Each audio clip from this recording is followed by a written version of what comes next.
What's up mga idol? Napapansin nyo rin ba na napakarami ng malakas mag-fanny ngayon? At marami na rin ang gustong matuto kung paano siya gamitin. Kung isa ka doon ay panoorin mo itong video dahil ituturo ko sa inyo ang mga bagay na dapat yung malaman tungkol kay Fanny. Bago ko ituloy ang video mga idol ay pwede nyong pindutin ang follow button para sa mas marami pang video na kagaya nito. Aminin nyo mga idol na nahihirapan din kayo kapag may magaling na Fanny sa kalaban.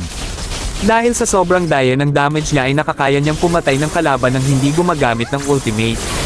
At alam nyo rin ba na si Fanny ang may pinakamataas na difficulty base sa hero difficulty chart na galing kay Moonton.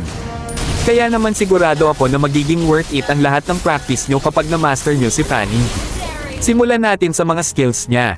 Madali lang intindihin ang skills ni Fanny mga idol kaya naman sisimplehan ko na lang ang paliwanag dito. Ang first skill niya ay Tornado Strike. Pwede nyo ito ay cast habang naglalakad at nagde-deal ito ng damage depende sa build nyo. 15 ang energy cost nito at hindi ito nababago sa kahit anong level. Ang second skill niya naman ay Street Cable. Kapag kinast nyo ito ay mapupunta si Fanny sa direksyon kung saan nyo binato ang cable nyo. Habang lumilipad si Fanny ay makakatanggap ng damage ang mga kalaban na dadaanan niya habang nasa ere siya. Itong damage nga pala na nakikita nyo mga idol ay ang passive niya na Air Superiority. Nakabase ang damage nito sa flying speed ni Fanny. Tignan nyo dito mga idol. Ang damage ko dito sa bot ay 908. Ngayon ay subukan nating doblehin ang cable para bumilis ang lipad ni Fanny.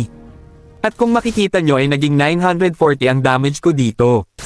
Bukod sa damage ay magkakaroon din ng prey mark ang kalaban na matatamaan nyo kapag nag-cable kayo.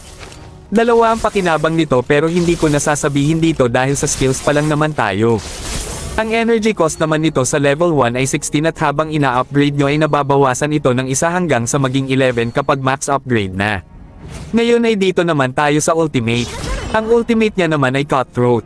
Nagbiblink si Fanny sa kalaban at makakatanggap ng damage ang kalaban na mauultihan nyo. Magkakaroon ng additional damage ang ultimate nyo kapag may prey mark ang kalaban na uultihan nyo. Nakakatagos din ito sa mga wall kaya pwede nyo ito ay cast kahit may nakaharang sa inyo. Pwede nyo rin ito gamitin pang takas kapag may humahabol sa inyo. Ang energy cost nito ay 15 at hindi ito nababago sa kahit anong level. Ngayong alam nyo na ang skills niya ay dito naman tayo sa mga basic cable at combo. Ang pinaka-basic na combo kay Fanny mga idol ay lalagyan nyo muna ng 2 mark ang kalaban bago mag-ulti para sa additional na damage.